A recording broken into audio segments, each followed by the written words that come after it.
4 for you, but I add another one for you, another formula to get that, to do it easier. Okay, they are the same, I mean denominator, totally different, multi to each other. What I mean by totally, what's the same, what's the multi? When I say the same, the denominator are like each other. For example, A, B, C, C. Okay. So in that case, you just do it easy. How? Just say is equal to A plus B over C. Example number 1 for you. Okay. I have 1 over 2 plus 5 over 2. So directly say is equal to 6 over 2. Why? Because we have the same denominator. That's a CC. Example number 2. X minus 2 over 2 plus X over 2. So I say what? I say the result is equal to X minus 2 plus X over 2. Okay. So how about if I say, if I have some more example, if I say 2 over X minus 1 over X. So also I have, this one plus. Also I have what? Fraction number 1, addition fraction number 2. So how we deal with this one? That's it. You have a same denominator. So I say is equal to 2 plus X minus 1. And later you can simplify this one, okay? This is just for dealing with the two fractions if you have addition or subtraction. So we got the multiplication in the first rule. In the second, we got the division. Now I'm going to talk about third and fourth rule in your page 4, number 4. So how we deal with the third and fourth, if in case we have same or totally or multi denominator. When I say totally different,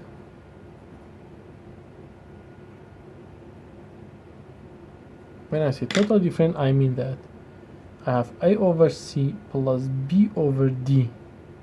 So the C and D, they are totally different. So how we deal with this one? How we solve this one? I will give you an example. Example number 1. 1 over 2 plus 5 over 3. So we have two fractions. We have addition, but the denominator are what? Are totally different. So how we deal with this one? We have a lot of methods for this one. I'll give you the standard one you can find in the YouTube or any other books. Many different kinds. Maybe this rule is this way is simpler for you, maybe it's complicated for you. So try to find your way. So I'm giving you the standard way.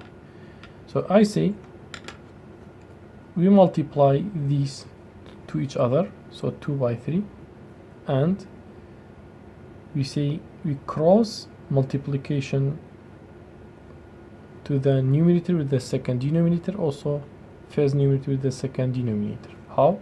So we multiply the denominator. So I say 1 by 3 addition, we have addition, so 2 by 5. So first of all, I'm repeating it for you. We have 1 over 2 plus 5 over 3. I say first of all multiply these together. So I get what? 2 by 3. Now then multiply this one by that one. So 1 multiply 3. Then we have addition. Then again later multiply this one by that one. 2 by 5. So I get what? I get maybe 6, 3, 10, and go on. Okay, dear? So the important thing is the way that you want it. That's all. This is the standard way. You have a lot of methods. You can use one of them. It's okay for me. For me, it's okay. how can you just do the logic way, use the logic method? It's okay for me. Example number 2, in case we have x, so I have x minus 2 over 2 plus, or let me minus x over 5. Now I have first fraction, second fraction, denominator are not equal, so this is the case number 1. No, this is the case number 2. Case number 2. Why? Because they are totally different. 2 and 5, there is no relation between them. So I directly say 2 by 5. Okay, now this one by that one, so x minus 2 multiply 5. We have what? We have subtraction. Here's the subtraction, and 2 by x. And we will solve this expression later, but here's just I'm gave you the methods. Now case number 3 is a multi. Okay, so what do you mean by multi? I mean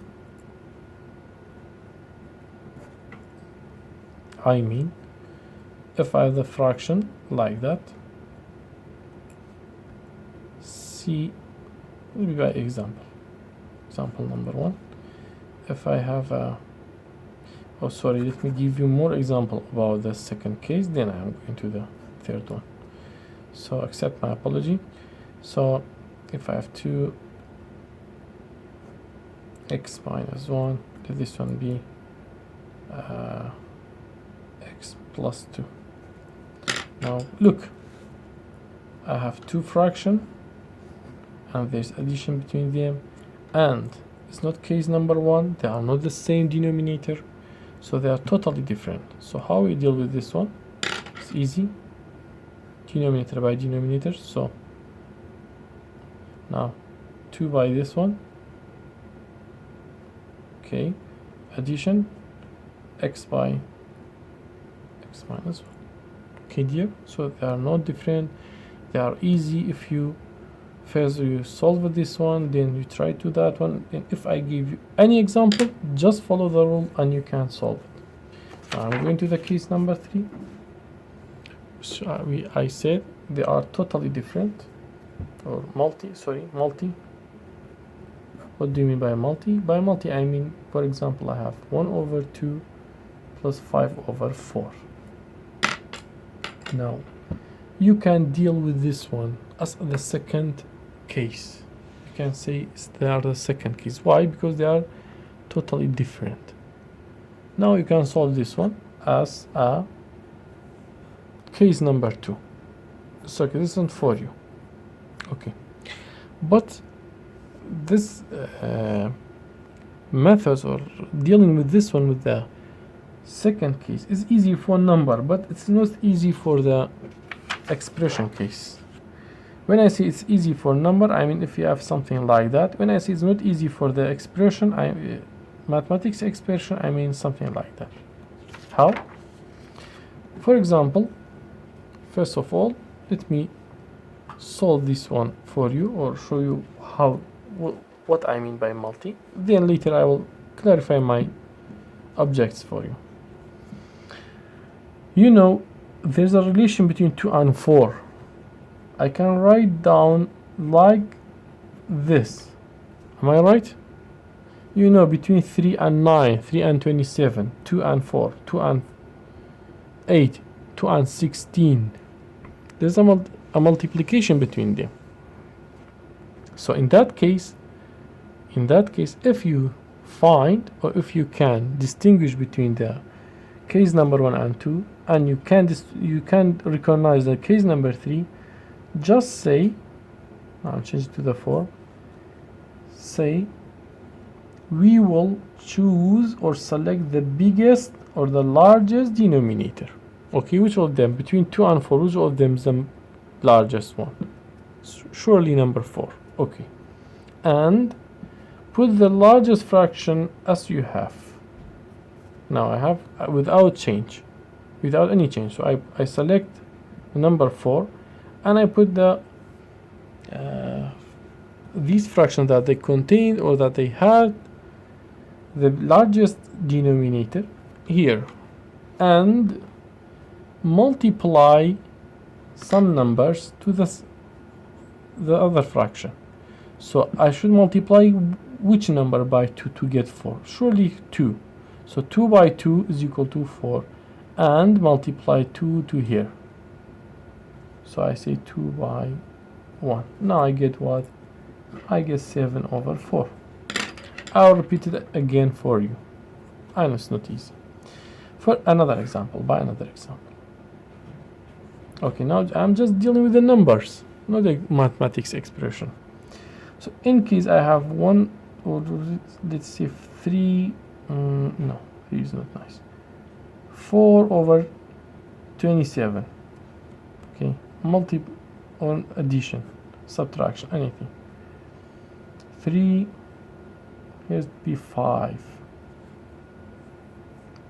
So you have two fractions and there is a subtraction between them. Okay, so how about these denominators?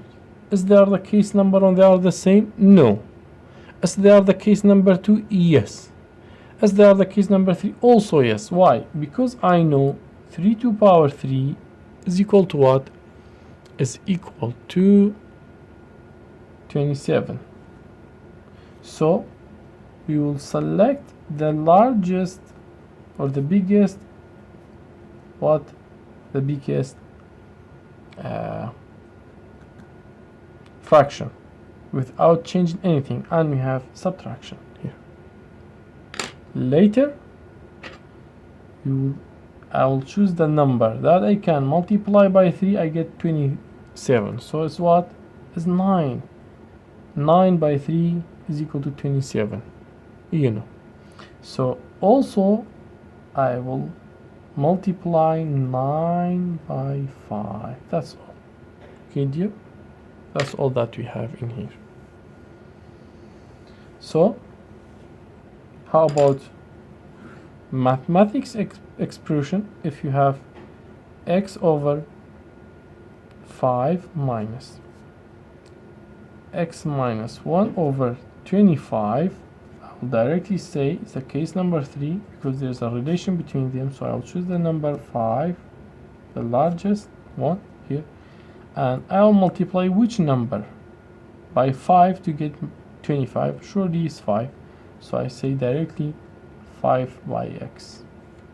Okay, another example. Example number 4. If I have 2 x minus 1, look, change it. It's a harder, it's a complicated one, really. X minus 1 square by 2x. Look, this number will be 3, okay? Because really I'm doing or finding this example in my mind. That's why sometimes I'll change the numbers. Sorry for all those erasing. So we have two fractions, f1, f2, and there's a subtraction. So I need a common denominator. We need a common denominator. As we mentioned here, we need common denominator. Jerry Habash. So how you find this common denominator? If it's a case number, it's easy. Case number 2, you should multiply and cross. If it's a case number 3, why I know it's the case number 3? Because I have x minus 1 and x minus 1 squared. So they are the same. There are the relation between them. So with the power 1, this is a power 2. So we choose the largest or the biggest exponent. Now I should multiply which things here. Now the box. I should multiply which to get x minus 1 square. So surely the same. I should multiply by the same things. So that's why x minus y multiply by x minus y. I will get what? Surely I get x minus 1 square. That's why I say x minus 1 multiply by 3 to the numerator. I'll do this one again for you. We have 3x minus 1 minus 2x x minus 1 square. So directly I say I'll choose the biggest one because I know it's a power 2. Now I should multiply which number, which things, which object, which expression to the x minus 1, forgetting what? Forgetting the common denominator. Surely it should be by itself. So x minus 1 multiply x minus 1, I will get this. So directly say 3y x minus 1. That's all that you need to get the idea about the multiplication and common denominator. Okay, so the same denominator or the different denominators, okay, for us we need to find the common denominator as mentioned in your lecture note here. Find the common denominator, please. Now there are these two, they are very easy. Look it by yourself. So we have a cancellation. Cancellation means that number 5, fifth rule. Cancellation means that if you have a common in the numerator or denominator, you can eliminate or delete or cancel one expression that you want. For example, in your rule, you say AC BC is equal to A over B. We can cancel the C. Example, if I have a x over x minus 1 over 5 or 2x, we directly, you can cancel this one. We say is equal to x minus 1 over 2. The cancellation means that. Okay. And also we have a cross multiplication. We don't need this one really because we did it in the first part of the first rule. Here we did it. So this is number 5, number 4. So I'm stopping here because really we need a more video about this section.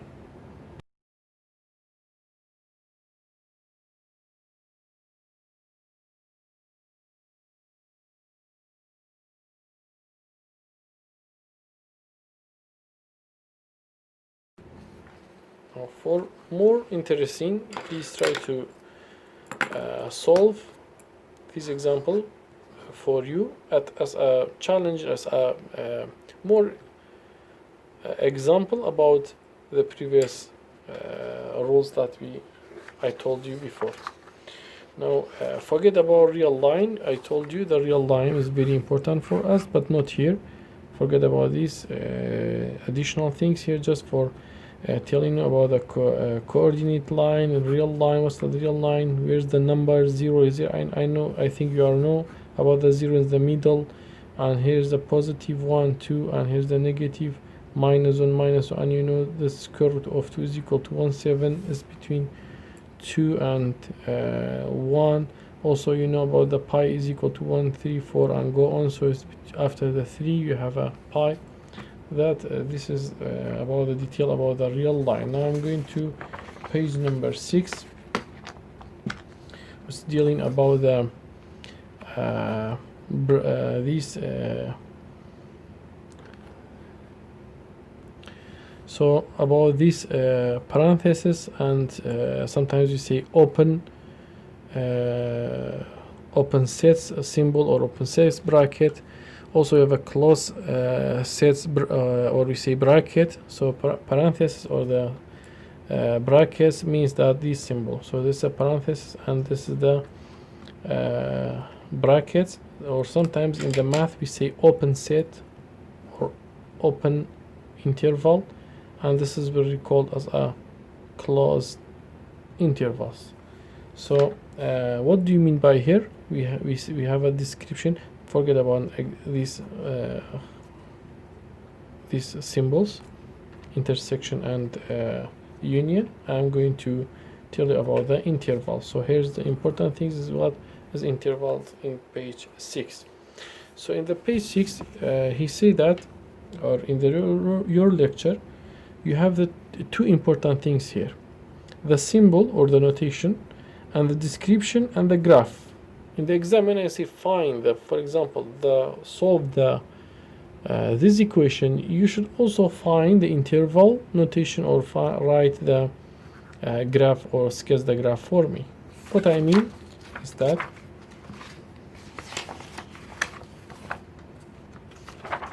page 6.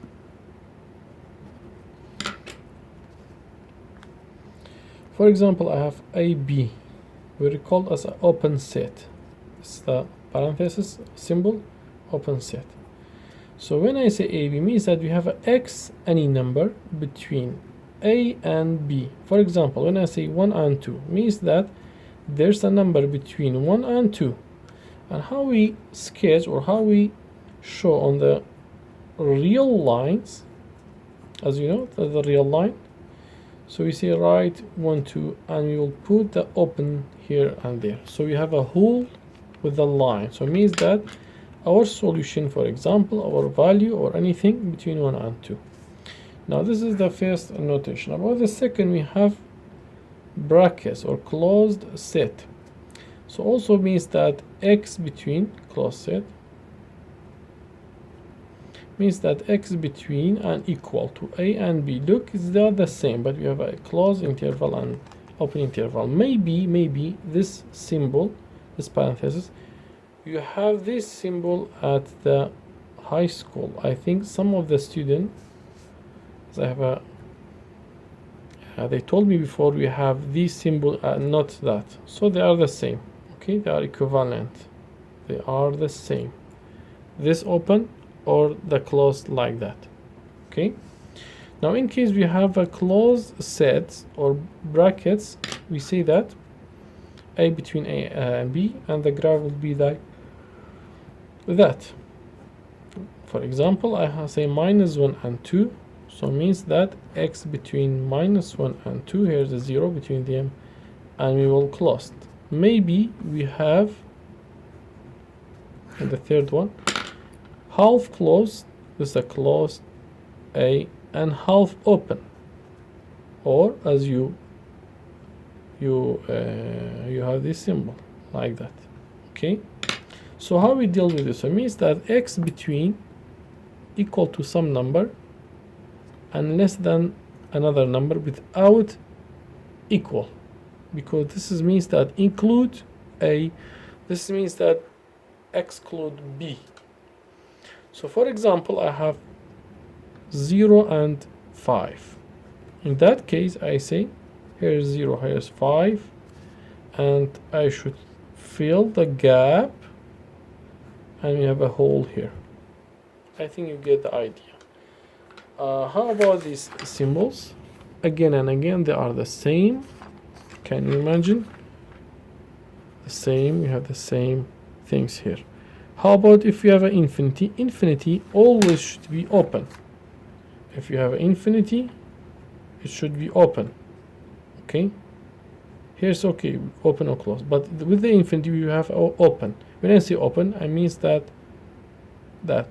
Okay? Which they are equivalent, these two. Sorry.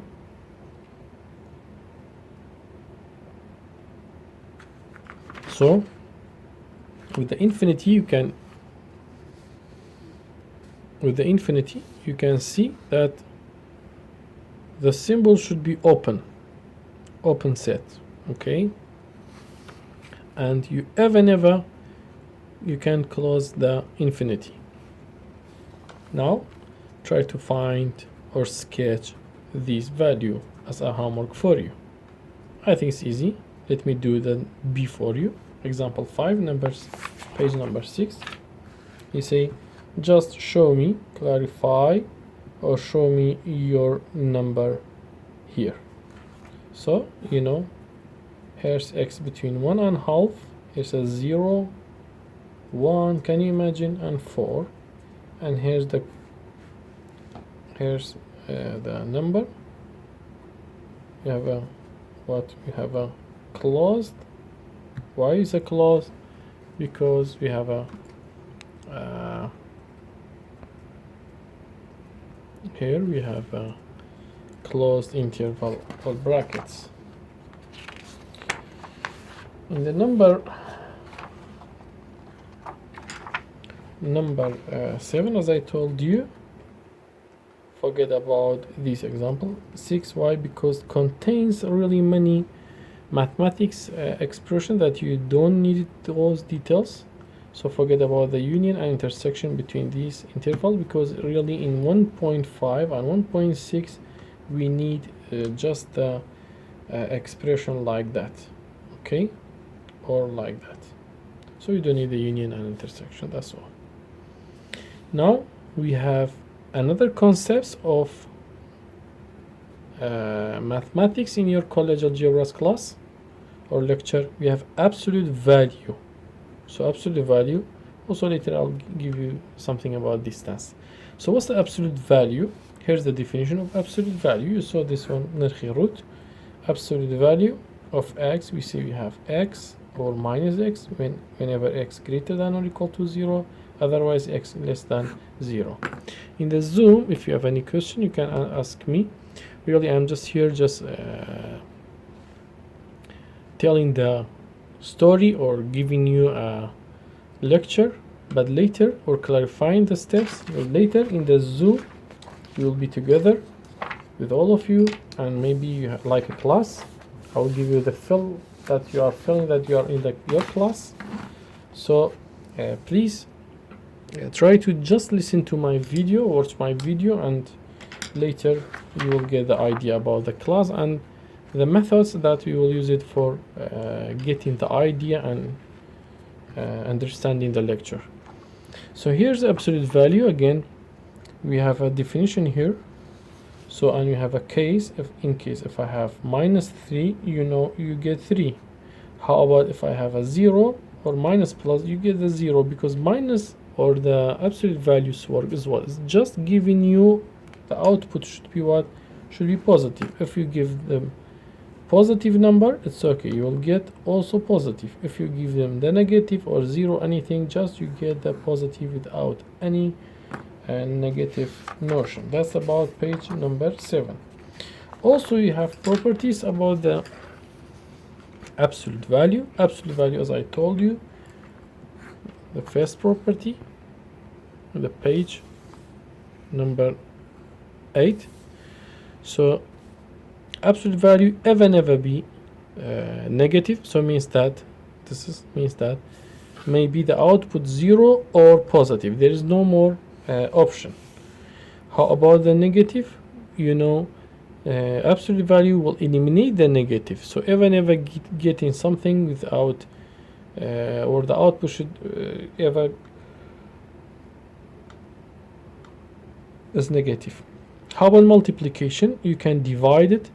How about subtraction? Also we can distribute it. We can distribute with the multiplication. Also we can distribute the with the division. Here's my question for you. These properties we have, what we haven't? What's missing here? Can you think about it, please? Think about and let me, or answering me in the meeting, in your meeting, or in your Zoom or anything online meeting. What we haven't? We have a addition, subtraction. What we haven't? So we have a multiplication and division. So tell me about the other things that we haven't. That's all about absolute value. Also, I think, yes, page 9 is the exercise. I think yes. Before page 9 of example, application of absolute value. So do not forget about your answering me what we don't have here with absolute value. I mean, okay, we have multiplication, division, and some other rules. So it should be here 5 and 6. And tell me about the rules. Okay. Now it's the distance. As I told you, we have a absolute value and distance. So the distance is application of absolute value, and you know the distance is what means that duty, and it should be positive. Distance مسافة, it should be positive or bu'd or duri should be positive, because we are dealing with a meter or centimeter or kilometer, something like that, so that shouldn't be negative. So when I say distance, we have b between a and b, means that absolute value b minus a. For example, I say find the distance between 5 and 12. You know, if you put it on the real line, here's 5, here's 12. So between them is equal to what? How many kilometers we have, for example. So I say distance between 5 and 12 is equal to absolute value 12. Why we say absolute value? Because sometimes we get negative value. Minus 5 is equal to 7. Also, you can say 5 minus 12 is also equal to minus 7 is equal to 7. You can see that's why we will use, or that's why we use the absolute value, because the absolute value shouldn't be negative as it mentioned here. Follow my instruction in the Google Classroom, and try to listen to watch this video. In case you didn't understand anything, please contact me in your Zoom's time or your Zoom's online time, and I'll answer you all questions that you have. Have a nice day, and see you in the next session.